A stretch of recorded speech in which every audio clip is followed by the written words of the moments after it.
12টা কথা মন দিয়ে শোনেন। কয়টা? 12টা।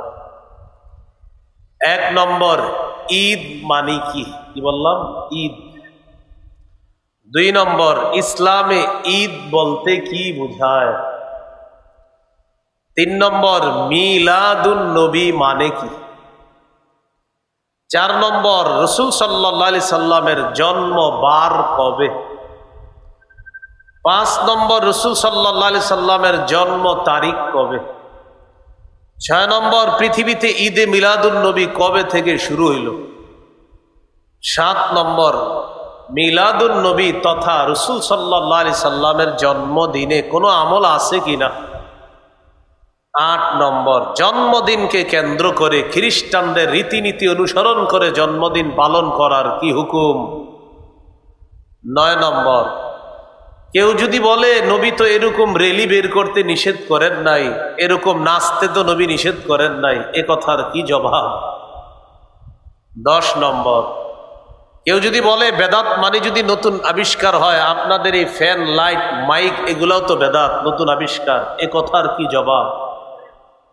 11 নম্বর, সর্বশেষ ভুলি দিবে, বুঝলাম সব বেদাত, তো আমার আব্বা যে গত 20 বছর করছে সেটাও কি বেদাত?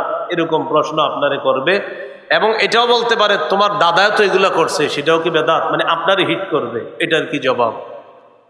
12 নাম্বার, আমরা বেদাতের পরিবর্তে সুন্নাহ প্রচার করার ক্ষেত্রে এই জায়গায় আজকে যারা আছি সবাই একমত হয়ে যাব ইনশাআল্লাহ। এই 12টা শিরোনাম বললাম। এবার আলোচনাটা মন দিয়ে শোনেন, কান একদম অন্যদিকে নিবেন না, পুরাটা মন দিয়ে শোনেন। আজকের এই আলোচনাগুলা অলরেডি শিরোনাম শুনে অনেকের মনে তৈরি হয়ে গেছে, হুজুর মনে হয় আজকে আমগরে কইব, অনেকে ভাবতেছে। বিষয়টা এরকম না ভাইবা, এই চিন্তা আনেন অতীতে যদি আমি ভুল করে থাকি ভুলগুলা থেকে ফিরে আসবো, আর অতীতে যদি আমি ভুল না করে থাকি ভবিষ্যতেও ভুল করব না ইনশাআল্লাহ। এই মানসিকতা সবার আসে তো ইনশাআল্লাহ? প্রথম কথা, ঈদ মানে কি? ঈদ মানে আনন্দ প্রকাশ করা, খুশি প্রকাশ করা, আনন্দ উল্লাস উৎসব করা। ঈদ এটা যে কারো উৎসব হতে পারে। এই গেল প্রথম কথা। দ্বিতীয় কথা, ইসলামে ঈদ বলতে কি বোঝায় এটা আমাদের জানা জরুরি। কেন জরুরি? কারণ আমরা মুসলমান, আমাদের ধর্ম ইসলাম, এজন্য ইসলামের ঈদ জানাটা আমাদের জন্য জরুরি। কিভাবে বাংলাটা বললাম দেখেন তো, যে ইসলামে ঈদ বলতে কি বোঝায়। এখন আপনাকে কেউ প্রশ্ন করবে ইসলামের ঈদ তোমার কি দরকার? জবাব হবে, যেহেতু আমি মুসলমান, আমার ধর্মের নাম ইসলাম, তাই ইসলামের ঈদটাই আমার জানা দরকার। এ ব্যাপারে 3টি হাদিস পেশ করি। আবু দাউদের বর্ণনা 1134 নম্বর হাদিস। হাদিসের বর্ণনাকারী আনাস ইবনু মালিক রাদিয়াল্লাহু তাআলা তিনি বলেন, قدم رسول الله صلى الله عليه وسلم المدينة ولهم يومان يلعبون فيهما। রাসূলুল্লাহ সাল্লাল্লাহু আলাইহি সাল্লাম মদিনায় আসলেন। আসার পর দেখে মদিনার বাসী 2 দিন খেলাধুলা করে, নির্দিষ্ট 2 দিনে খেলাধুলা করে। فقال رسول الله صلى الله عليه وسلم ما هذان اليومان। রাসূলুল্লাহ সাল্লাল্লাহু আলাইহি সাল্লাম প্রশ্ন করলেন, আচ্ছা এই 2 দিনে যে তোমরা খেলাধুলা করো, এই 2 দিন কি, খেলো কেন? قالوا كنا نلعب فيهما في الجاهلية। তারা জবাব দিল, আমরা জাহিলি যুগে খেলাধুলা করতাম, তাই এখনো খেলাধুলা করি, উৎসব করি এই 2 দিনে, অভ্যাসটা এখনো ছাড়তে পারি নাই। فقال رسول الله صلى الله عليه وسلم إن الله قد أبدلكم بهما خيرا منهما يوم الأضحى ويوم الفطر। রাসূলুল্লাহ সাল্লাল্লাহু আলাইহি সাল্লাম বললেন, আজকে থেকে অতীতের ওই 2 দিনে যে খেলতা এগুলা বাদ, এই জাতীয় খেলাধুলার দিনকে আর উৎসবের দিন মনে করবা না। ওই 2 দিনের পরিবর্তে ঈদুল আজহা এবং ঈদুল ফিতর নামে রমজানের পরে এবং জিলহজের 10 তারিখে অতি উত্তম 2টি ঈদ আল্লাহ তোমাদেরকে দান করছেন। তাহলে ইসলামের ঈদ কয়টা? সবাই বলেন, ইসলামের ঈদ কয়টা? ইসলামের ঈদ কয়টা? তিনটা বর্ণনা বলার কথা, এগুলো 1 নম্বর বর্ণনা। বর্ণনা নাম্বার 2, সহিহ বুখারীর বর্ণনা 963 নম্বর হাদিস। এই হাদিসের বর্ণনাকারী আব্দুল্লাহ ইবনে ওমর রাদিয়াল্লাহু তাআলা আনহুমা, ইসলামের দ্বিতীয় খলিফা ওমর ইবনুল খাত্তাব রাদিয়াল্লাহু তাআলা আনহুর সন্তান আব্দুল্লাহ ইবনে ওমর রাদিয়াল্লাহু তাআলা আনহুমা। তিনি রাসূল সাল্লাল্লাহু আলাইহি সাল্লামের এমন একজন সাহাবী, একদম নবীজির সুন্নতকে পুঙ্খানুপুঙ্খানুভাবে যথাসাধ্য তিনি পালন করতে চেষ্টা করতেন। যেই সাহাবী, তার নাম আব্দুল্লাহ ইবনে ওমর রাদিয়াল্লাহু তাআলা। তিনি বলেন, কানা রাসূলুল্লাহ সাল্লাল্লাহু আলাইহি ওয়াসাল্লাম ওয়া আবু বকর ওয়া উমর ইউসাল্লুনাল ঈদাইনি ক্বাবলাল খুতবাহ। রাসূলুল্লাহ সাল্লাল্লাহু আলাইহি সাল্লাম, আবু বকর এবং ওমর, তারা খুতবার আগে 2 ঈদের নামাজ আদায় করতেন। আমরাও ঈদের নামাজ খুতবার আগেই পড়ি। নবীজি খুতবার আগে কয় ঈদের নামাজ পড়তেন? এভাবে সবাই বলেন, কয় ঈদের? আবু বকর কয় ঈদের নামাজ পড়তেন? ওমর ফারুক কয় ঈদের নামাজ পড়তেন? তাহলে মুসলমানদের ঈদ কয়টা? এবার আরেকটা বর্ণনা, 3 নম্বর বর্ণনা, আবু দাউদের 1148 নম্বর হাদিস।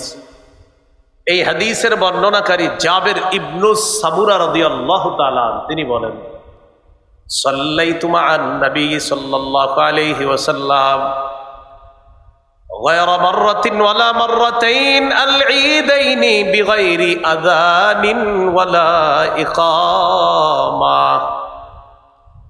জাবের ইবনে সামুরা রাদিয়াল্লাহু তাআলা আনহু বলেন, একবার 2 বার নয়, অসংখ্য অগণিত বার আযান এবং ইকামত ছাড়া আমি আল্লাহ নবীর সাথে 2 ঈদের নামাজ আদায় করলাম। কয় ঈদের নামাজ?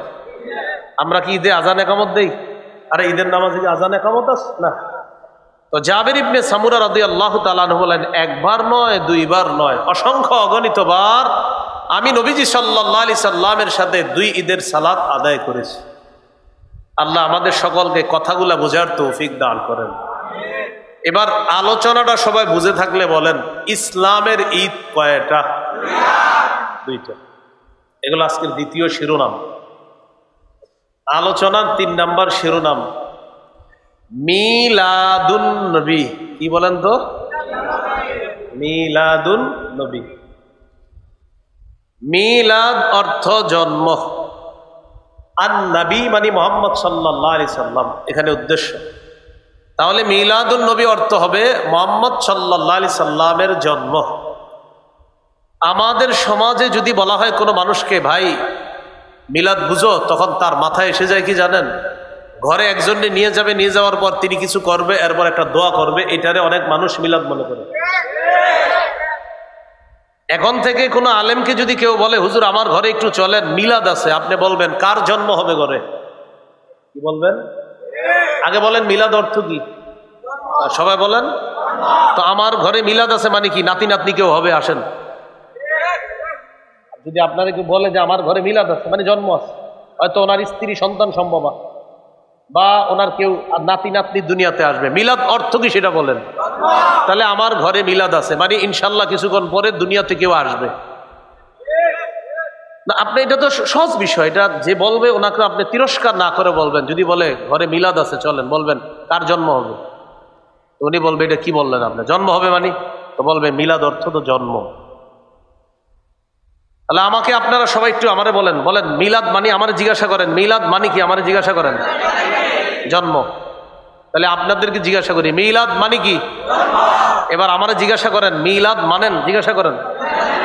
জন্ম অর্থে মিলাদ মানি। তাহলে এবার আপনাদেরকে জিজ্ঞাসা করি মিলাদ মানেন? হ্যাঁ পুরাটা বলেন। আবার মিলাদ মানেন? পুরাটা বলেন। জন্ম অর্থে মিলাদ মানি। মিলাদ মানেন? না হয় ধোঁকাবাজরা আমাদেরকে নবীজির বিরুদ্ধবাদী বানাইতেছে। নবীজির জন্ম অস্বীকার করলে তো কাফের, তার তো ইমানই থাকবে না। তাহলে আমাদেরকে যদি কেউ প্রশ্ন করে এখন থেকে আপনাদেরকে যে ভাই মিলাদ মানেন, আমরা উত্তর দিব জন্ম অর্থে আমরা মিলাদ মানি। বলবে বুঝিয়ে বলেন, তখন আরেকটু বুঝাইয়া বলবো মুহাম্মদ সাল্লাল্লাহু আলাইহি সাল্লামের জন্ম মানি যদি হয় মিলাদ, মিলাদ অর্থ যদি হয় নবীজির জন্ম, এটা আমি মানি, আমরা মানি, সকল মুসলমান মানতেই হবে, না মানলে তার ঈমান থাকবে না। তাহলে এবারে সুন্দর মতো যে আওয়াজটা দিচ্ছেন এইভাবে বলবেন জন্ম অর্থে মিলাদ মানি। আমি আপনাদেরকে মনে করেন 3 দিন পরে দেখা হয়েছে নান্দাইল, তাই জিজ্ঞাসা করলাম ভাই মিলাদ মানেন, এই তো মাশাআল্লাহ। এখন থেকে এইভাবে বাংলা বাড়ায় বলবেন, তাহলে আর ধোঁকাবাজির কোনো সম্ভাবনা থাকবে না। তো মিলাদুন নবী, মুহাম্মদ সাল্লাল্লাহু আলাইহি সাল্লামের জন্ম। 4 নম্বর আলোচনা, নবীজি সাল্লাল্লাহু আলাইহি সাল্লামের জন্ম বার কবে, মানে কি বারে তিনি জন্মগ্রহণ করেছেন। হাদিসের একটা কিতাব আছে নাম মুসনাদে আহমদ। এই কিতাবের 4 নম্বর খণ্ড 172 নম্বর পৃষ্ঠা। ওলিদা রাসূলুল্লাহ সাল্লাল্লাহু আলাইহি ওয়াসাল্লাম ইয়াউমাল ইসনাইন। রাসূলুল্লাহ সাল্লাল্লাহু আলাইহি সাল্লাম সোমবারে জন্মগ্রহণ করেছেন। তাহলে নবীজির জন্ম কিবারে? 5 নম্বর আলোচনা, নবীজির জন্ম তারিখ কবে, এটা একটু মন দিয়ে শোনেন, এটা বুঝার আছে। এই ব্যাপারে অনেকগুলা মতভেদ আছে, অনেকগুলা মত আছে। কেউ বলেন নবীজির জন্ম রবিউল আউয়াল মাসের 2 তারিখে, কেউ বলেন নবীজির জন্ম রবিউল আউয়ালের 8 তারিখে, কেউ বলেন রাসূলুল্লাহ সাল্লাল্লাহু আলাইহি সাল্লামের জন্ম রবিউল আউয়ালের 9 তারিখ, কেউ বলেন 10 তারিখে, কেউ কেউ বলেছেন নবীজি সাল্লাল্লাহু আলাইহি সাল্লামের জন্ম 12ই রবিউল আউয়াল, কেউ বলেছেন রাসূল সাল্লাল্লাহু আলাইহি সাল্লামের জন্ম 17ই রবিউল আউয়াল, কেউ কেউ বলেছেন রাসূল সাল্লাল্লাহু আলাইহি সাল্লামের জন্ম রবিউল আউয়াল মাসের 8 দিন বাকি থাকতে। মজার ব্যাপার, কেউ কেউ বলেছেন নবীজির জন্ম 12ই রমজান। কত রমজান? যদিও এটা একদম নতুন শুনছি আমরা, 12ই রমজান, তো নিতান্তই দুর্বল বর্ণনা, কিন্তু বলছে। আল বিদায়া ওয়ান নিহায়া ইতিহাসের কিতাব, লেখক মুহাম্মদ ইবনে কাসির রহমতুল্লাহি আলাইহি এই সব বর্ণনাগুলোর মধ্যে অন্যগুলাকে দুর্বল প্রমাণিত করে 3টা বর্ণনা নিয়ে তিনি আলোচনা করেছেন। কয়টা? 2, 8, 12। বলেন তো ভাই কয় কয় তারিখ? 8, 12, মানে 2 রবিউল আউয়াল, 8ই রবিউল আউয়াল, 12ই রবিউল আউয়াল। প্রথম আলোচনা 2 রবিউল আউয়াল, এটা দুর্বল প্রমাণ করি কিভাবে আমরা দেখেন। এই সনদের মধ্যে এইভাবে আছে, সনদটা আন মুহাম্মদ ইবনে সাদিন আনিল ওয়াকিদি। মুহাম্মদ ইবনে সাদ তার উস্তাদ ওয়াকিদি থেকে বর্ণনা করেছেন, ওয়াকিদি তার উস্তাদ আবু মাশার থেকে বর্ণনা করেছেন। একটু এদিক তাকাইলে বুঝবেন, এই তিনি আমার উস্তাদ, আমি তার ছাত্র। ঠিক আছে, আমার কম বয়স, সমস্যা নেই। আর এ আমার ছাত্র, তাহলে তার উস্তাদ আমি, আবার আমার উস্তাদ তিনি। বিষয়টা বুঝেন, তাহলে এর উস্তাদ আমি, আর আমি আবার ওনার ছাত্র, আবার তিনি আবার আমার উস্তাদ। এটা বুঝছেন নি সবাই? এটাকে বলে সূত্র। বলেন কি বলে? সূত্র। এই দেখেন এবার, মুহাম্মদ তিনি বর্ণনা করেছে ওয়াকিদি থেকে, ওয়াকিদি বর্ণনা করেছে আবু মাশার থেকে। তাহলে আবু মাশার ওনার ছাত্র ওয়াকিদি, ওয়াকিদির ছাত্র মুহাম্মদ। কি বর্ণনা? ওলিদা রাসূলুল্লাহ সাল্লাল্লাহু আলাইহি ওয়াসাল্লাম, নবীজি জন্মগ্রহণ করেছেন ইয়াউমাল ইসনাইন, সোমবারে, লিলাইলাতাইনি খালাতা মিন শাহরি রবিউল আউয়াল, রবিউল আউয়াল মাসের 2 তারিখে আল্লাহ রাসূল সাল্লাল্লাহু আলাইহি সাল্লাম জন্মগ্রহণ করেছে। সূত্র কি? মুহাম্মদ ইবনে সাদ বর্ণনা করেছে তার উস্তাদ ওয়াকিদি থেকে, আর ওয়াকিদি বর্ণনা করেছে আবু মাশার থেকে। এবার দেখেন এই বর্ণনা কেন দুর্বল। আমার দিকে তাকান, আমার নাম ওয়াকিদি, কি নাম? ওয়াকিদি। আর ওনার নাম কি বানাইছি? আবু মাশার। ইবনে হাজার আসকালানী রহমতুল্লাহি আলাইহি বুখারী শরীফের ব্যাখ্যা গ্রন্থ যিনি লিখেছেন ফাতহুল বারী, এই ইবনে হাজার আসকালানী রহমতুল্লাহি আলাইহির বক্তব্য তার কিতাব তাকরিবুত তাহযীবের মধ্যে এসেছে। ওই যে ওয়াকিদি, যার নাম মাতরুকুন মা'a সিআতি ইলমিহি, ওয়াকিদির অনেক বুদ্ধি, অনেক জ্ঞান থাকার পরেও বর্ণনার ক্ষেত্রে তার বর্ণনা পরিত্যাজ্য। ওয়াকিদির এলেম আছে অনেক, প্রচুর বিদ্যা আছে, কিন্তু হাদিসের বর্ণনা, ঐতিহাসিক বর্ণনায় তার বর্ণনা গ্রহণযোগ্য নয়, তিনি পরিত্যাজ্য। রয়ে গেল ওয়াকিদের উস্তাদ আবু মাশার, তার ব্যাপারে মুহাদ্দিসিনে কেরামের অভিমত দাঈফুন ফির রিওয়ায়া, আবু মাশার বর্ণনায় দুর্বল। তাহলে দুইজন, একজন আবু মাশার তিনি বর্ণনায় দুর্বল, আরেকজন ওয়াকিদি তিনি বড় আলেম ঠিক, কিন্তু তার বর্ণনাও হাদিসের ক্ষেত্রে, ইতিহাসের ক্ষেত্রে তার বর্ণনা পরিত্যাজ্য। তাহলে 2 রবিউল আউয়ালের বর্ণনার সূত্রে এমন দুজন ব্যক্তি আছে, একজনের বর্ণনা পরিত্যাজ্য, আরেকজনের বর্ণনা দুর্বল, তাই 2 রবিউল আউয়ালের বর্ণনাটি দুর্বল। তাহলে 2 রবিউল আউয়ালের বর্ণনাটি কি বলেন তো? আলেম ছাড়া অন্যরা বুঝছেন নি? একটু বলেন তো, আলেমরা তো সহজে বুঝে এই বিষয়গুলো, অন্যরা বুঝছেন? ওই যে সূত্রের একজনের বর্ণনা পরিত্যাজ্য, আরেকজনের বর্ণনা দুর্বল, এই 2 জন থাকার কারণে 2 রবিউল আউয়ালের বর্ণনাটাই দুর্বল। 12, আমার সাথে একটু বলেন, হস্তি বাহিনী যে বৎসর, বলেন হস্তি বাহিনী যে বৎসর কাবায় হামলা চালিয়েছে, ওই বৎসর রাসূল সাল্লাল্লাহু আলাইহি ওয়াসাল্লাম জন্মগ্রহণ করেছেন। এ ব্যাপারে প্রায় সকল ঐতিহাসিকগণ একমত। ছোটবেলা থেকে শুনছেন না, ওই হাতি বাহিনী মক্কায় হামলা চালাইছে, আলাম তারা কাইফা ফাআলা রাব্বুকা বিআসহাবিল ফিল, এই আসহাবুল ফিল মানে হস্তি বাহিনী। তাহলে নবীজির জন্ম কোন বছর? হস্তি বাহিনী যে বছর কাবায় হামলা চালিয়েছে। এখন আমার সাথে আরেকটা বিষয় বলেন, তাহলে সহজে মনে থাকবে। বলেন, কাবায় হামলা চালানোর 50 দিন পর নবীজি সাল্লাল্লাহু আলাইহি সাল্লামের জন্ম।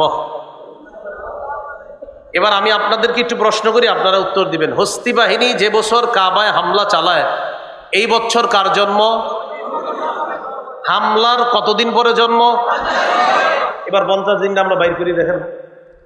হস্তি বাহিনী কাবায় হামলা চালাইছে মুহররম মাসের 13 দিন বাকি থাকতে। কয় দিন বাকি থাকতে? তাহলে মুহররমের 13। মুহররম মাসের পরের মাসের নাম কি? সফর। তাহলে মুহররমের 13, সফর মাসের 30, 30 আর 13 কত হয়? 43।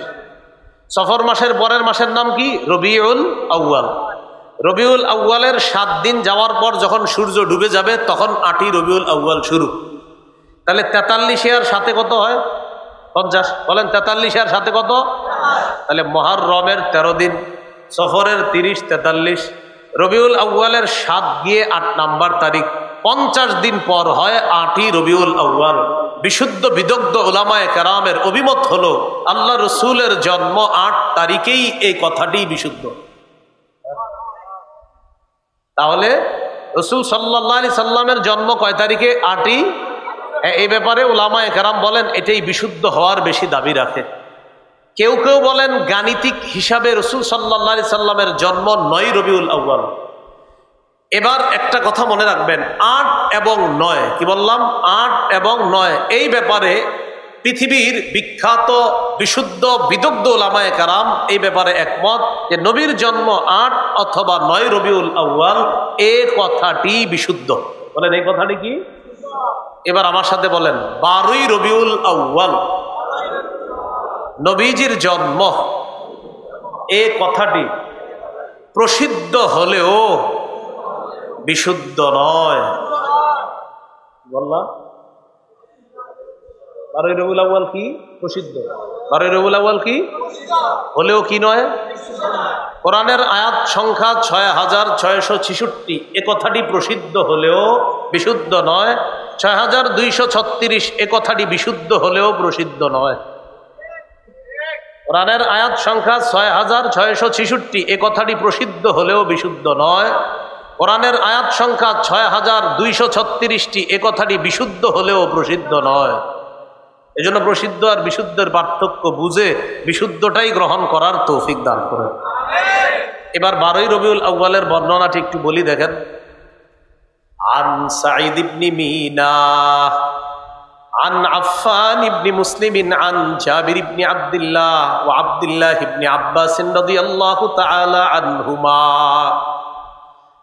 ولد رسول الله صلى الله عليه وسلم يوم الاثنين الثاني عشر من شهر ربيع الأول। সাঈদ ইবনে মিনা তার উস্তাদ আফফান থেকে বর্ণনা করেন, তিনি বর্ণনা করেন জাবের এবং আব্দুল্লাহ ইবনে আব্বাস রাদিয়াল্লাহু তাআলা আনহুমা থেকে। তারা বলেন আল্লাহ নবীর জন্ম 12ই রবিউল আউয়াল সোমবার। কত রবিউল আউয়াল? তাহলে 12ই রবিউল আউয়াল জন্ম। এই বর্ণনাটা আমরা শুনলাম। এবার দেখেন ওই আবার আগের মতো সূত্র মনে আছে নি? সূত্রের কথা। ছাত্রের নাম সাঈদ, বলেন ছাত্রের নাম কি? উস্তাদের নাম আফফান, বলেন ছাত্রের নাম। উস্তাদের নাম আফফান, ছাত্রের নাম। উস্তাদের নাম। মজার ব্যাপার, সাঈদ যিনি তিনিও বিশুদ্ধ বর্ণনাকারী, আফফান যিনি তিনিও বিশুদ্ধ বর্ণনাকারী। এবার প্রশ্নগুলো সুন্দরভাবে মনে রাখবেন। হুজুর 12ই রবিউল আউয়ালের বর্ণনাকারীর সূত্রের মধ্যে ছাত্র সাঈদ যিনি তিনিও বিশুদ্ধ বর্ণনাকারী, সূত্রের মধ্যে উস্তাদ আফফান তিনিও বিশুদ্ধ বর্ণনাকারী।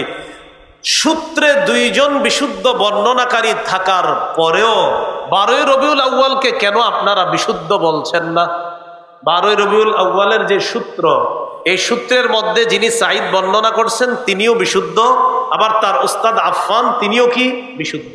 তাহলে প্রশ্ন এসে যায়, 12ই রবিউল আউয়ালের সূত্রের মধ্যে যিনি বর্ণনা করেছেন সাঈদ, তিনি যদি বিশুদ্ধ হন, তার উস্তাদ আফফান তিনিও যদি বিশুদ্ধ হয়, তো 12ই রবিউল আউয়াল বিশুদ্ধ নয় কেন? এতটুকু বুঝছেননি সবাই? মানে আমরা এই তিনজন বর্ণনা করতেছি, সবাই ভালো মানুষ, তো ভালো মানুষ হলে বর্ণনা ভালো হবে না কেন? এটা হলো কথা। এবার আপনাদেরকে আমি বলি, বললেই বুঝতে পারবেন। দেখেন, ছাত্রের নাম সাঈদ, উস্তাদের নাম আফফান। বলেন ছাত্রের নাম, উস্তাদের নাম। ছাত্র বিশুদ্ধ কিনা? জি। উস্তাদও বিশুদ্ধ কিনা? এবার দেখেন, উস্তাদের মৃত্যু 110 হিজরিতে, আফফান উস্তাদের মৃত্যু কত হিজরিতে? সাঈদের জন্ম 130 হিজরির পরে। আবার বলছি, উস্তাদের মৃত্যু 110 হিজরিতে, উস্তাদের ছাত্র সাঈদের জন্ম 130 হিজরির পরে। মন দিয়ে আবার শোনেন, ওস্তাদ উনিও বিশুদ্ধ, ওনার জন্ম ওনার মৃত্যু 110 হিজরিতে, ছাত্র যাকে বলা হচ্ছে সাঈদ তিনিও বিশুদ্ধ, তার জন্ম 130 হিজরির পরে। মানে তারা ছাত্র, উস্তাদ না। এই তো মাশাআল্লাহ, তারা কি না? কারণ উস্তাদের মৃত্যুর প্রায় 20 বছর পরে ছাত্রের জন্ম, তো তারা ছাত্র উস্তাদ কিভাবে হয়? এবার বলেন, তাহলে মাঝখানে তাদের এই সূত্রের মাঝখানে, বলেন এই সূত্রের মাঝখানে বিচ্ছিন্নতা রয়েছে। বিচ্ছিন্নতাকে আরবিতে ইনকিতা বলে। ইনকিতা যেই সূত্রে থাকে, ওই বর্ণনাটিকে মুনকাতি বলে। মুনকাতি বর্ণনা বিশুদ্ধ দলিল হিসাবে গ্রহণযোগ্য না। তাহলে এবার আপনারা, আমি আশা করি আমি আলেম ছাড়া অন্যরাও সহজে বুঝছেন। দেখেন, বর্ণনাকারী উস্তাদও বিশুদ্ধ, ছাত্রও বিশুদ্ধ, তো প্রশ্ন এসে যায় বিশুদ্ধ হলে বর্ণনা বিশুদ্ধ নয় কেন? মজার ব্যাপার হলো, কে জানে মাঝখানে একটু ঝামেলা করে ফেলছে। উস্তাদও বিশুদ্ধ ঠিক, কিন্তু তার মৃত্যু 110, আর ছাত্র বিশুদ্ধ ঠিক, কিন্তু তার জন্মই হয়েছে 130 হিজরির পরে। অতএব তাদের দুইজনের কোনো সাক্ষাৎ ঘটে নাই, মাঝখানে একটা ঝামেলা হয়েছে। এই ঝামেলার কারণে এই বর্ণনাটি প্রসিদ্ধ হয়ে গেল, বিশুদ্ধ নয়। বুঝে শুনে ঠিক বলছেন তো? আল্লাহ আমাদেরকে এই বুঝের উপরে অটল থাকার তৌফিক দান করেন। এখন তো আমি বললাম 8-9 বিশুদ্ধ, 12 তারিখটা হলো প্রসিদ্ধ কিন্তু বিশুদ্ধ নয়। ঝগড়া থেকে বাঁচার জন্য কি করবেন? এলাকায় কিন্তু এই বয়ানের পরে কালকে এরকম হইতে পারে, তোরা 8 বললে বল, 9 বললে বল, আমি 12। আবার কেউ বলবেন না, আমি বলি না, আমি বলি। ঝগড়া থেকে বাঁচবেন কিভাবে? এটার একটা বুদ্ধি আছে। আমাকে একটু আপনারা সবাই জিজ্ঞাসা করেন, নবীর জন্ম কবে? জিজ্ঞাসা করেন। এবার ঝগড়া মুক্ত উত্তর দিয়ে দেখেন, 8 থেকে 12ই রবিউল আউয়ালের যে কোনো একদিন। 8ই রবিউল আউয়াল থেকে 12ই রবিউল আউয়ালের মাঝে নিশ্চিত যে কোনো একদিন নবীজির জন্ম হয়েছে। ঝগড়া রইব না। এনে বলবে কি, এই মেয়ে আপনি 8 থেকে 12ই বলছেন কেন? 12। আপনি বলবেন হ্যাঁ ঠিক আছে 12। তাহলে কি 8? আপনি বলবেন হ্যাঁ 8। তাহলে কি 9? বলবেন হ্যাঁ 9। আপনি বিপদে ফেলাইতে পারবেন। আপনি বলবেন 8 থেকে 12-র মধ্যে হয়েছে এটা তুমি নিশ্চিত থাকো, তুমি টেনশন করো না, অতএব এটা নিয়ে ঝগড়া করার কিছু নেই। এইগুলো আজকের 5 নাম্বার আলোচনা। নবীজির জন্ম তারিখ কবে, এই ব্যাপারে আমরা কিছু জ্ঞান শিখলাম, জানলাম। এরপরে আমরা সুন্দর একটা ঝগড়ামুক্ত সমাধান জানলাম যে 8 থেকে 12 রবিউল আউয়ালের মাঝে নিশ্চিত একদিন আল্লাহ রসুল সাল্লাল্লাহু আলাইহি সাল্লাম জন্মগ্রহণ করেছে, সেদিন তিনি দুনিয়াতে এসেছে।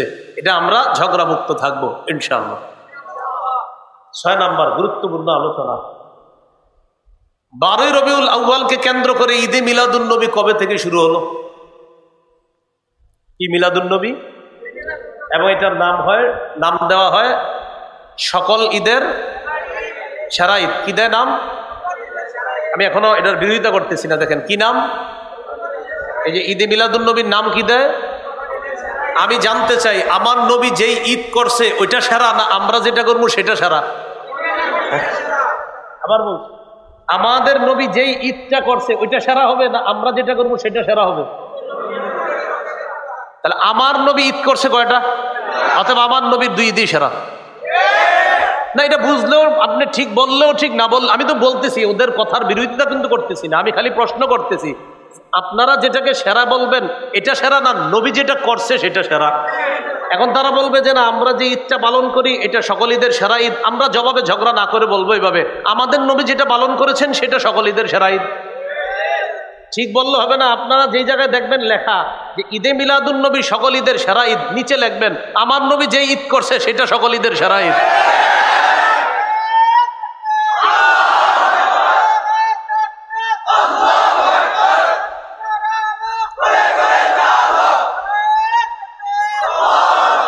সুস্থ মস্তিষ্কে কি বুঝেন? আমি কিন্তু হিট করছি না। যারা লেখেন, যারা বলেন যে সকল ঈদের সেরা ঈদ ঈদে মিলাদুন নবী, আমি কিন্তু আপনার কথা শ্রদ্ধার সাথে নিয়ে বলতেছি, আপনার এই পালন যদি হয় সকল ঈদের সেরা ঈদ, আমার নবী যেটা পালন করছে আমাদের কাছে সেটা সকল ঈদের সেরা ঈদ।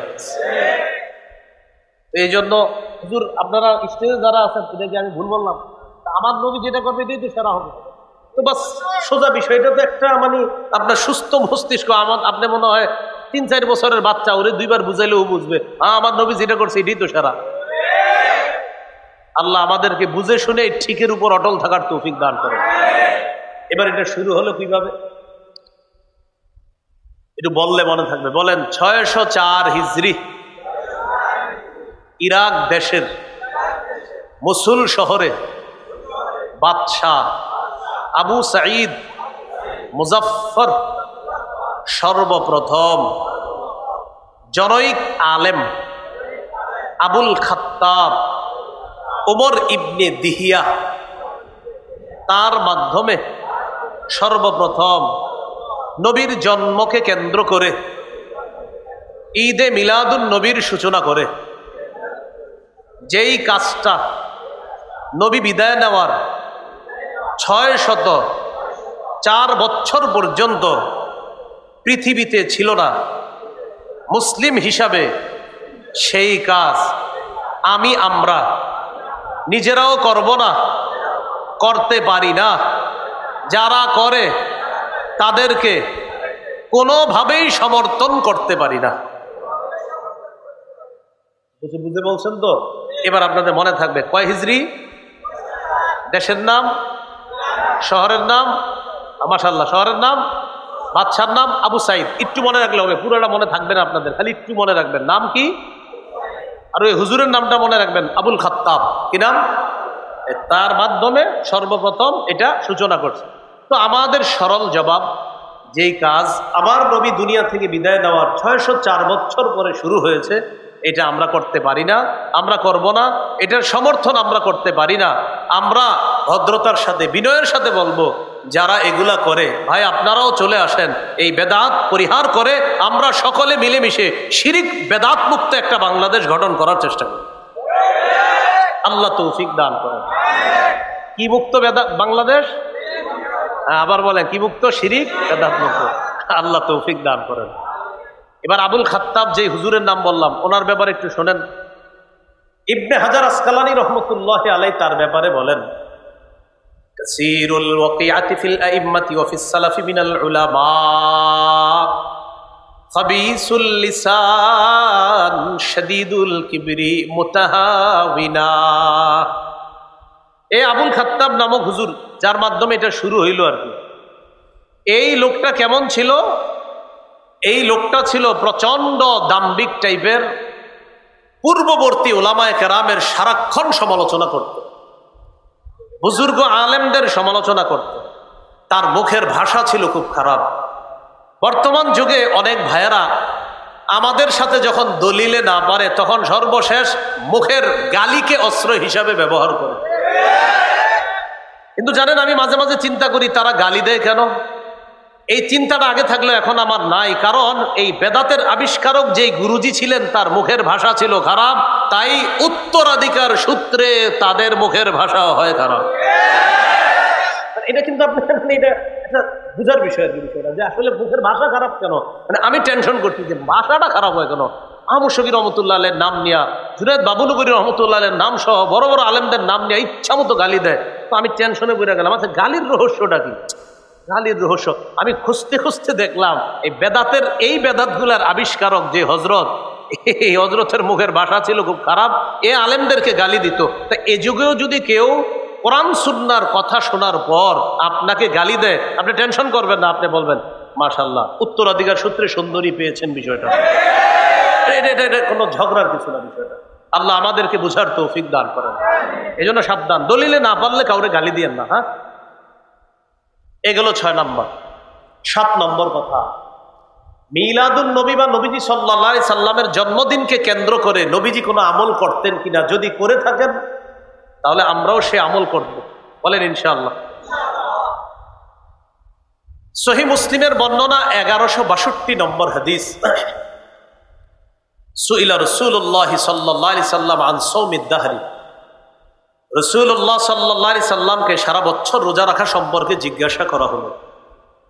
নবীজি জবাব দিলেন, লা সামা ওয়ালা আফতারা, আও ক্বালা মা সামা ওয়া মা আফতারা। যে ব্যক্তি সারা বছর রোজা রাখে, সে রোজা রাখেও নাই, রোজা ছাড়েও নাই। কি বললেন? সে রোজা রাখেও নাই, ছাড়েও নাই। এর মানে এই রোজার প্রতি নবীজি উৎসাহ দেন নাই, যে সারা বছর যে রোজা রাখা, এটার প্রতি কি দেন নাই? উৎসাহ দেন নাই। সুইলা আন সাওমি ইয়াউমাইনি ওয়া ইফতারি ইয়াউমিন। প্রশ্ন করা হলো, হুজুর, কেউ যদি 2 দিন রোজা রাখে আর 1 দিন রোজা না রাখে, এর মানে মাসে 20টা রোজা আর 10 দিন গ্যাপ, 2 দিন রোজা 1 দিন গ্যাপ, 2 দিন রোজা 1 দিন গ্যাপ, তো মাসে রোজা হয় কয়টা? 20টা। নবীজি জবাব দিলেন, আইয়ুনা ইউতিকু যালিকা। আমাদের মাঝে এরকম কার সামর্থ্য আছে, শক্তি আছে, যে সে এইভাবে 2টা রোজা রাখবে আর 1টা রাখবে না? এরকম শক্তি কার আছে? রাখলে আদায় হয়ে যাবে। কিন্তু নবী হাদিস দ্বারা বোঝা যায়, এটাও নবী উৎসাহ দিচ্ছেন না যে 2টা রাখবে আর 1টা রাখবে না, অর্থাৎ মাসে 20টা আর 10টা না রাখা, এটাও নবীজি উৎসাহ দেন নাই। সুইলা আন সাওমি ইয়াউমিন ওয়া ইফতারি ইয়াউমাইন। প্রশ্ন করা হলো, হুজুর, কেউ যদি 1 দিন রোজা রাখে আর 2 দিন রোজা না রাখে, তার ব্যাপারে জানতে চাই। নবীজি বললেন, লাইতা আন্নাল্লাহা কাওয়ানা লিযালিকা। আমি আশাবাদী, আল্লাহ যদি আমাদের সকলকে এই জাতীয় রোজা রাখার শক্তি দান করতেন। নবীজি বলেন, হ্যাঁ, আমাদেরকে যদি আল্লাহ এই জাতীয় রোজা রাখার শক্তি দান করতেন। এর মানে 1 দিন রোজা আর 2 দিন গ্যাপ দেওয়া, এটা নবী খুব পছন্দ করেন। মাসে 10টা রোজা আর 20 দিন গ্যাপ, এটা আল্লাহ রাসূল পছন্দ করছেন। এটার প্রতি নবীজির উৎসাহ আছে। সুইলা আন সাওমি ইয়াউমিন ওয়া ইফতারি ইয়াউমিন। জিজ্ঞাসা করা হলো, হুজুর, কেউ যদি 1 দিন রোজা রাখে, 1 দিন রোজা ভাঙে, অর্থাৎ 1 দিন রোজা না রাখে, এটা কি হবে? নবীজি বললেন, যাকা সাওমু আখি দাউদ আলাইহিস সালাতু ওয়াস সালাম। এটা তো আমার ভাই দাউদ নবীর রোজা, এটাও উত্তম রোজা। 1 দিন রাখা, 1 দিন না রাখা, এটাও নবীজি সাল্লাল্লাহু আলাইহি সাল্লামের উৎসাহ আছে। বাকি বেশি উৎসাহ কোনটা? 10 দিন রোজা রাখা আর 20 দিন মাসে রোজা না রাখা, এটার প্রতি বেশি উৎসাহ। এবার প্রশ্ন করলেন, সুইলা আন সাওমি ইয়াউমিল ইসনাইন। ইয়া রাসূলুল্লাহ, সোমবারের রোজার ব্যাপারে আপনার কাছে জানতে চাই। নবীজি বললেন, ইয়াউমুন ওয়ালিদতু ফি। সোমবার এমন একটা বার, এই দিনে আমি দুনিয়াতে এসেছি, আমি জন্মগ্রহণ করেছি, তাই আমি নবী সোমবার রোজা আদায় করি। নবীজির জন্মদিনে নবীজি কি রাখতেন? বলেন নবীজির জন্মদিনে নবী কি রাখতেন? এবার আপনাদের কাছে আমার জিজ্ঞাসা, সোমবার বছরে একবার 12ই রবিউল আউয়াল, তাহলে সোমবার বছরে একবার, তাহলে তাহলে নবীজির জন্মদিনের আমল কি বাৎসরিক না সাপ্তাহিক? এই ব্যাপারে আগে একমত হন। নবীজির জন্মদিনের আমল সাপ্তাহিক না বাৎসরিক? সপ্তাহের কি বারে? এজন্য ওই ব্যক্তি হবে সবচাইতে প্রকৃত শ্রেষ্ঠ আশিক রাসূল, যে রাসূল সাল্লাল্লাহু আলাইহি সাল্লামের জন্মদিনে নবীর সুন্নাহকে অনুসরণ করে প্রতি সোমবার যে রোজা রাখবে সে হবে খাঁটি আশিক রাসূল। তাহলে নবীজি সাল্লাল্লাহু আলাইহি সাল্লামের জন্মদিনের আমল বাৎসরিক না সাপ্তাহিক? আল্লাহ আমাদেরকে প্রকৃত আশিক রাসূল হওয়ার জন্য আমরা যেন সপ্তাহে অন্তত সোমবার দিন রোজা আদায় করতে পারি, আল্লাহ তৌফিক দান করেন। পাশাপাশি চেষ্টা করবেন বৃহস্পতিবারে রোজা রাখতে। নবীজি সোম এবং বৃহস্পতি এই 2 দিন রোজা রাখতেন। প্রশ্ন করলেন, হুজুর কেন রাখেন? নবীজি বললেন, এই 2 দিন আমল নামা আল্লাহর কাছে পেশ করা হয়, আমি রোজা অবস্থায় আমার আমল নামাটা যেন আল্লাহর কাছে পেশ করা হয়, তাই আমি এই 2 দিন নফল রোজা রাখি, সোমবার আর বৃহস্পতিবার। প্রিয় ভাইয়ারা, আপনাদের কাছে আমি জানতে চাই, মিলাদুন নবী তথা নবীজি সাল্লাল্লাহু আলাইহি সাল্লাম জন্মদিনে কি আমল করতেন? কিবারে? সোমবার বছরে না সপ্তাহে? তাহলে নবীজির জন্মদিনের আমলটা কি বাৎসরিক না সাপ্তাহিক? আল্লাহ আমাদের সকলকে এই কথাগুলা বুঝে, পার্থক্য বুঝে প্রকৃতপক্ষে আল্লাহ রসুলের সুন্নাহ অনুসরণ করার তৌফিক দান করেন। 8 নাম্বার আলোচনা, জন্মদিন কেন্দ্র করে বেদাত গ্রহণযোগ্য না। বেদাত এটা খ্রিস্টানদের রীতিনীতি, এগুলা জন্মদিন পালন করা এগুলা খ্রিস্টানদের কালচার। বলেন জন্মদিন পালন করা কার কালচার? আপনি অবাক হবেন, আশ্চর্য হবেন, কেকের উপরে হ্যাপি বার্থডে লেখা লেখে, হ্যাপি বার্থডে ইয়া রাসূলুল্লাহ। কত ভয়ঙ্কর কথা, হ্যাপি বার্থডে ইয়া রাসূলুল্লাহ, কেক কাটতেছে আমাদের বাংলাদেশে, যেখানে 90% নাকি মুসলমানের দেশ, এখানে আমাদের নাকের ডগায় লিখতেছে হ্যাপি বার্থডে ইয়া রাসূলুল্লাহ। এটা কোন ধরনের আপনি পরিচয় দিলেন ভাই? এটা রাসূলের সুন্নাহের পরিচয় দিলেন না। তাহলে জন্মদিন কেন্দ্র করে বেদাত নিষিদ্ধ। বেদাত নিষিদ্ধ। বেদাত যে ব্যক্তি করবে, বেদাতি কাজ না ছাড়া পর্যন্ত তার তওবা আল্লাহ তাআলা কবুল করবেন না। সুনানে দারিমির 54-94 নম্বর হাদিসের বর্ণনা, নবী বলেন, ইন্নাল্লাহা হাজাবাত তাওবাতা আন কুল্লি সাহিবি বিদআতিন হাত্তা ইয়াদা বিদআতাহ। বেদাতি ব্যক্তি তার বেদাত নামক কর্মকাণ্ড না ছাড়া পর্যন্ত তার তওবা আল্লাহ তাআলা কবুল করেন না।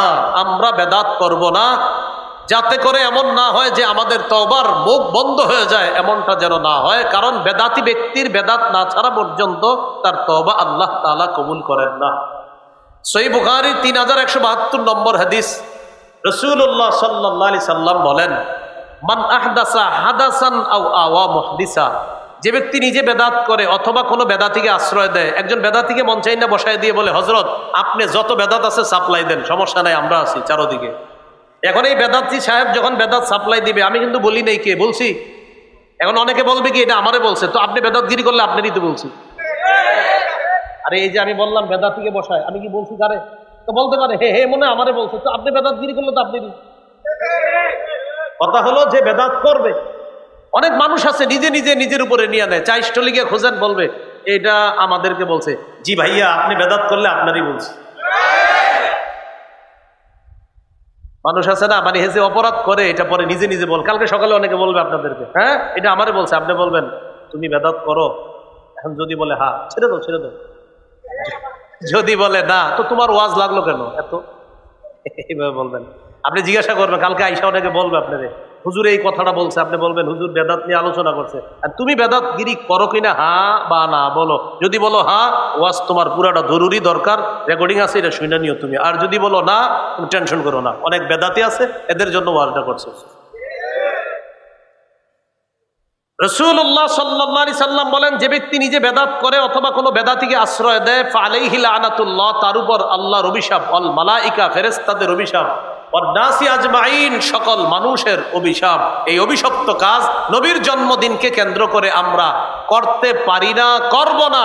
ভবিষ্যতেও যারা করে তাদের ব্যাপারে আমরা উলামায়ে কেরামের পক্ষ থেকে প্রয়োজনে রাষ্ট্রের প্রধান যারা আছে তাদের কাছে আবদার জানাবো যে মুসলমান এই দেশে 90% বেশি, এই দেশে মুসলমানরা বসবাস করে, এখানে আল্লাহ রসুলের ইজ্জতকে কেন্দ্র করে কোনো বেদাতি বেদাতগিরি করবে, এটা আমরা এদেশে মুসলমানরা থাকতে ভবিষ্যতে আমরা অন্তত বেদাত আর শিরিক করতে দিব না।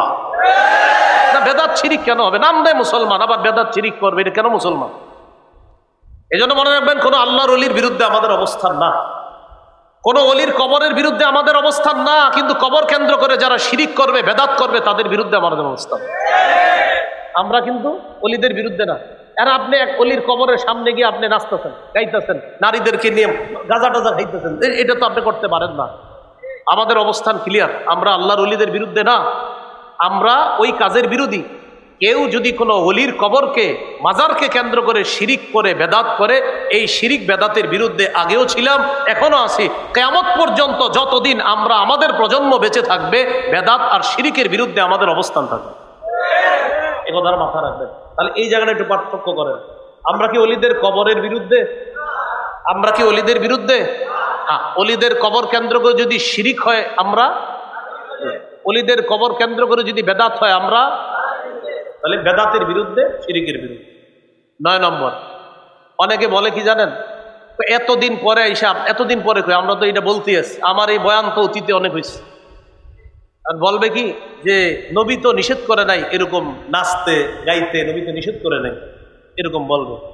এটার জবাব সহিহ বুখারীর 2697 নম্বর হাদিসে রাসূল সাল্লাল্লাহু আলাইহি সাল্লাম বলেন, মান আহদাসা ফি আমরিনা হাযা মা লাইসা ফীহি ফাহুয়া রাদ্দুন।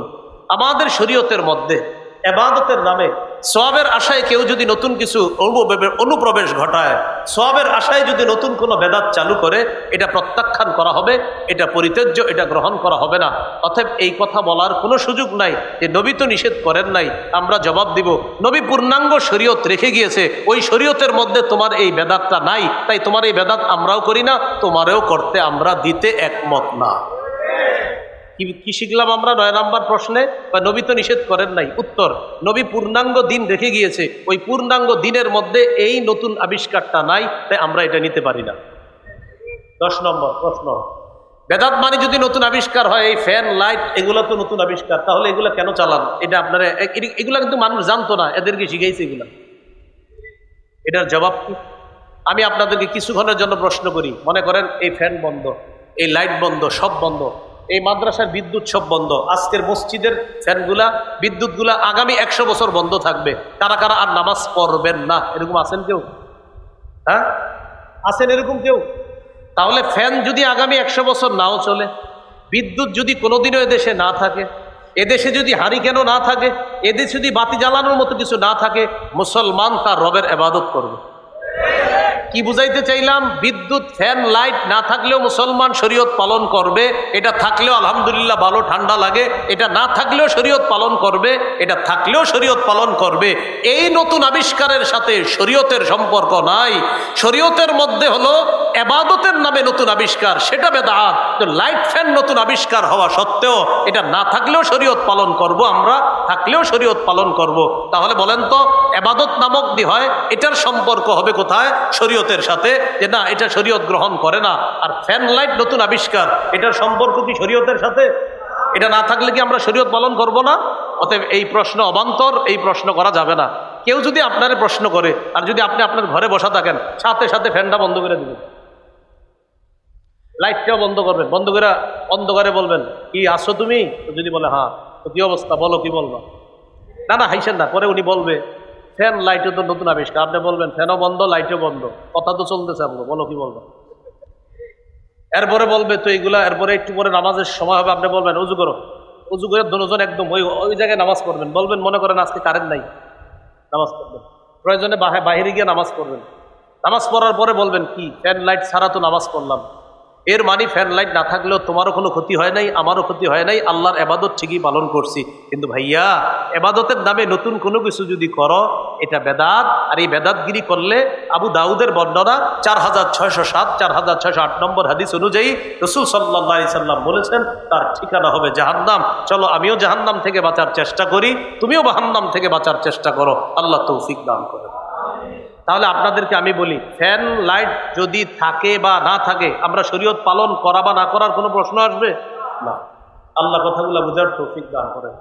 11 নাম্বার শেষ অস্ত্র এবার বলবে, সব বুঝলাম, তোর আব্বাও তো গত 20 বছর করছে, আপনার বলবে।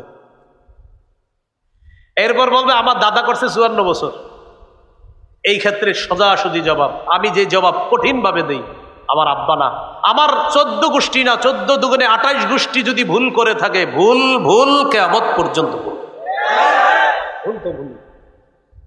মানে এগুলো অনেক সময় হিট করতে চায় আর কি। মনে করেন আমারও যদি কেউ বলে, ও তোমারও তো অমুক প্রজন্মকে দেখছি করতে, আমি সুন্দরভাবে বলি, কে করছে? অমুকে। আমি ভুল করছে মনে করে কি আমি বলবো না, আমি ব্যাখ্যা করে মনে হয় ওনারে সঠিক বানাবো না, ভুল ভুল। একটু বলতে পারি আল্লাহ আমার আব্বা না বুঝে ভুল করছে, দাদা না বুঝে ভুল করছে, আপনি মাফ করে দেন, কিন্তু ভুল ভুল। সর্বশেষ কথা বলেন, বেদাতের পরিবর্তে এত বেশি সুন্নাহের প্রচার করব যেন ব্যাপকভাবে সুন্নাহের প্রচারের কারণে বেদাতের কবর হয়ে যায়। তাহলে ব্যাপক পরিমাণে কি প্রচার করব ভাই? সুন্নাহ প্রচার করব। বলেন ইনশাআল্লাহ। রাসূলুল্লাহ সাল্লাল্লাহু আলাইহি সাল্লাম বলেন, আমার একটা সুন্নত যদি কেউ জিন্দা করে, তার দেখা দেখি যতজন আমল করবে এই পরিমাণ সওয়াব আল্লাহ তাকেও দান করবেন। আল্লাহ আমাদের সকলকে রাসূলুল্লাহ সাল্লাল্লাহু আলাইহি সাল্লামের জীবনীকে কেন্দ্র করে বেদাত থেকে বেঁচে আদর্শ জীবন যাপন গঠন করার তৌফিক দান করেন। সুবহানাল্লাহি ওয়া বিহামদিহি, সুবহানাকাল্লাহুম্মা ওয়া বিহামদিকা, আশহাদু আল্লা ইলাহা ইল্লা আনতা, আস্তাগফিরুকা। এই বেদাত সম্পর্কে, শিরিক বেদাত সম্পর্কে আলোচনা বিস্তারিত জানার জন্য আমার সংকলন মিম্বরের আমানত 2য় খণ্ডটা সবাই পড়বেন। হ্যাঁ, বেদাত শিরিক কুফর জানার জন্য। ওরা আজকে এই গাড়িতেও নিয়ে এসেছে, কিতাবটা পাবেন, গাড়িতেও কিতাবটা আছে। 1 থেকে 6 খণ্ড মিম্বরের আমানত গাড়িতে আছে। আজকের আলোচনাটাও মিম্বরের আমানতে পাবেন। যাদের লাগবে গাড়ির কাজ না ভাঙা ওখান থেকে সংগ্রহ করতে পারেন। গাড়ির কাজ কিন্তু ভাঙেন না, আল্লাহর রাস্তায়। আলহামদুলিল্লাহ রাব্বিল আলামিন।